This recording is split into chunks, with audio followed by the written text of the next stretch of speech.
নমস্কার বন্ধুরা, আশা করি তোমরা সকলেই ভালো আছো আর সুস্থ আছো।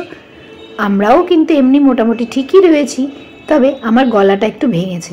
একটু ঠান্ডা বেশি পড়েছে, আর শীতের দিনে জানোই জল কাজ তো থাকেই, সেগুলো তো আর বাদ দেওয়া যাবে না। তার থেকেই হয়তো বা একটু ঠান্ডা লেগেছে আর গলাটাও একটু ভেঙেছে। গলাটা শুনলেই তোমরা বুঝতেই পারবে, যারা রোজ আমার ভিডিও দেখো তারা তো অবশ্যই ধরে ফেলবে বন্ধুর কি হয়েছে, নিশ্চয়ই গলায় কিছু হয়েছে। হ্যাঁ গো, গলাটা একটু ভেঙেছে, ঠান্ডা লেগেছে বোঝাই যাচ্ছে, একটু নাক দিয়েও পড়ছে, গলাটাও মাঝে মাঝে খেকিয়ে নিতে হচ্ছে। তো চলো তোমাদের সকলকে সাথে নিয়ে শুরু করছি।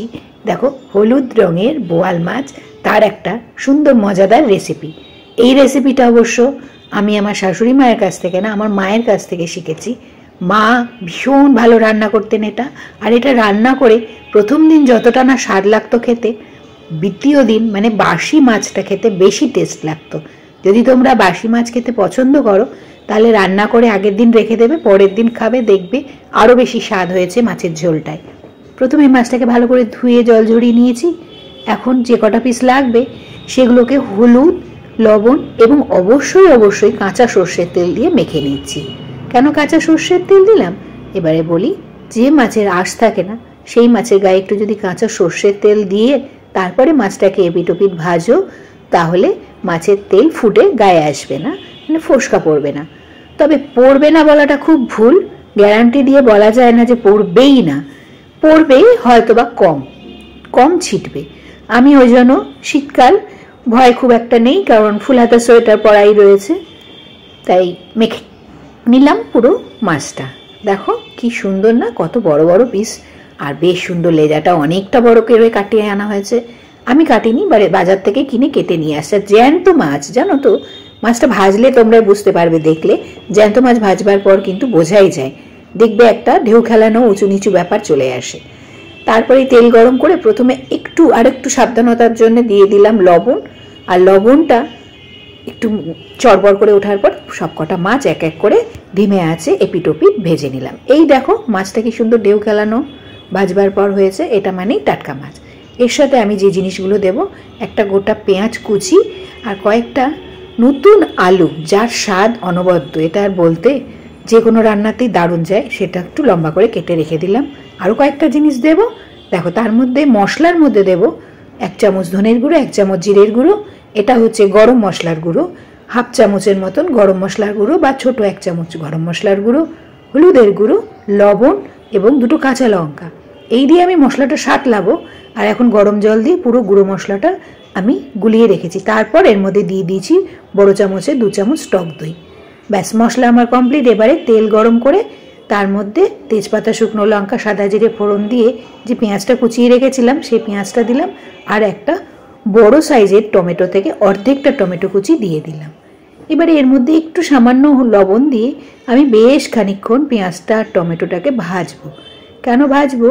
কারণ এই মাছটায় পেঁয়াজটা যদি কুচি করে ভেজে একটু দাও না, দারুণ স্বাদ আসে। এর সাথে অনেক রকমের আইটেম দিয়েই রান্না করা যায় বা অনেকভাবেই রান্না করা যায় বোয়াল মাছ শীতের দিনে, তবে আজকে যেটা করব সেটা একেবারেই একটু অন্যরকম।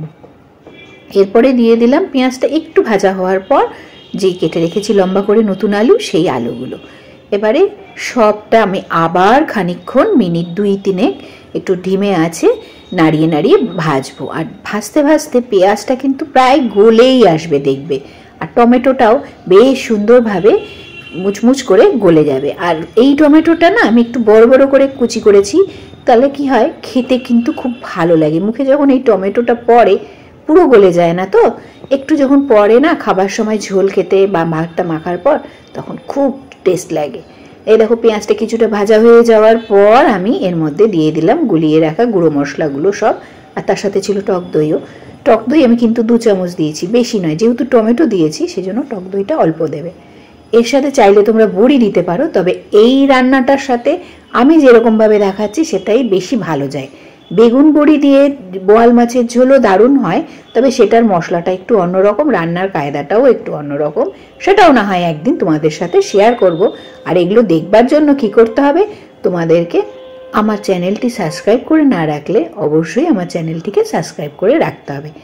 বেশ কিছু বাংলাদেশি রান্না, মানে আমার আদিবাড়ি তো বাংলাদেশ, বেশ বাঙালদের কিছু রান্না আমি তোমাদের সাথে শেয়ার করি। তার সাথে সাথে যেহেতু আমি এবং আমার বাবা এই দেশেই জন্মেছি, সেই জন্য দুই পুরুষ ধরে যেহেতু এই দেশেই রয়েছি, এবং এখন আমার মেয়ে, মানে মাতৃকুল যদি ধরো তাহলে আমি, আমার মেয়ে এবং আমার বাবা, 3 পুরুষই আমরা এই দেশের।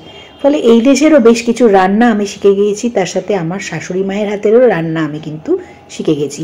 ফলে আমার রান্নার মধ্যে তোমরা কখনো বাঙালদের ছোঁয়া পাবে, কখনো ঘটি, কখনো তুমি পাবে কলকাতা স্টাইলের রান্না, কখনো পাবে মুর্শিদাবাদ বা বীরভূম ডিস্ট্রিক্টের রান্না।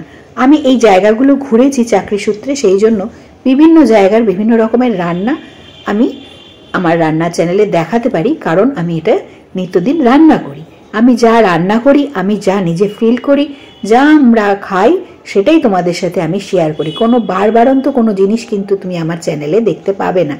যদি মনে করো যে না, এ তো ঘরোয়াভাবে করছে, তাহলে অবশ্যই আমার চ্যানেলটিকে সাবস্ক্রাইব করে রাখো। ঘরে থাকা উপকরণ দিয়ে কি করে তুমি চিলি চিকেন থেকে শুরু করে নানপুরি ঘরে সুন্দরভাবে করতে পারবে রান্না, এবং ঘরের লোককে করে খাওয়াতে পারবে। কোনো আড়ম্বরপূর্ণ ব্যাপার নেই তার মধ্যে, যে এটা লাগবে, ওই মশলাটা লাগবে, ওই জিনিসটা লাগবে, সেগুলো কিচ্ছুর প্রয়োজন নেই। আমি খুব সহজভাবে রান্না করে দেখাই, কিন্তু সেগুলো খুব টেস্টি রান্না। তার আমার মশলা কষানো হয়ে যাওয়ার পর আমি একটু জল দিয়ে দিলাম ঝোলের জন্য, গরম জল। সেটা ফুটে ওঠার পর এক এক করে সাবধানে বোয়াল মাছগুলো ছেড়ে দিচ্ছি, কারণ বোয়াল মাছ খুব নরম হয়। আর আমি যেহেতু খুব কম মাছ ভাজি, খালি এপিটোপিট একটুখানি হালকা করে ভেজে নিই, সেগুলো ছেড়ে দিলাম। এবারে আমি ধিমে আঁচে ঢাকা দিয়ে মাছটাকে ফুটতে দেবো বেশ খানিকক্ষণ। এই ধরো মিনিট 3-4 ভালো করে ফুটে উঠবে, তখন আমি ঢাকনা সরিয়ে আর কি দিই সেটাও এখন তোমাদের সাথে শেয়ার করি। এই যে মাছ পুরো ফুটতে শুরু করে দিয়েছে, ঢাকা চাপা দিয়ে রাখবো এখন।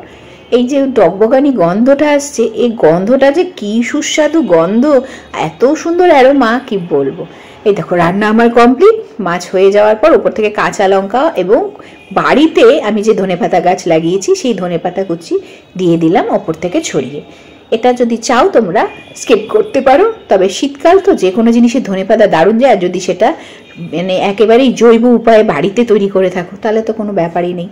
চলো, রান্না আমার কমপ্লিট হয়ে গেছে। এবারে সকলকে এক এক করে খাবার বেড়ে দিই। এখানে আমি আমার শাশুড়ি মায়ের জন্য আগে বাড়ছি, কারণ ওনাকে এখন খেতে দেবো। আর একটা পিস দেবো আমার মেয়েকে। মা আর মেয়ে দুজন একসাথে বসবে, মানে ঠাকুমা আর নাতনি একসাথে খেতে বসবে, তাদের জন্য বেড়ে নিচ্ছি এই প্লেটটা। দেখেই বলো কেমন হয়েছে রান্নাটা।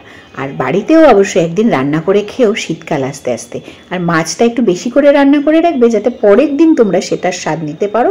দেখবে আগের দিনের তুলনায় পরের দিনের স্বাদ আরও খোলতাই হবে। যদি আমি ঠিক বলে থাকি তাহলে কিন্তু অবশ্যই একটা কমেন্ট করে আমায় জানিও। দেখো, আজকে তোমাদের সাথে গল্প করতে করতে আমার সুন্দর একটা রান্নাও হয়ে গেল, আর তোমাদের সাথে অনেক কথা শেয়ার করে ফেললাম। নতুন একটা ভিডিও নিয়ে ফেরা পর্যন্ত সকলে ভালো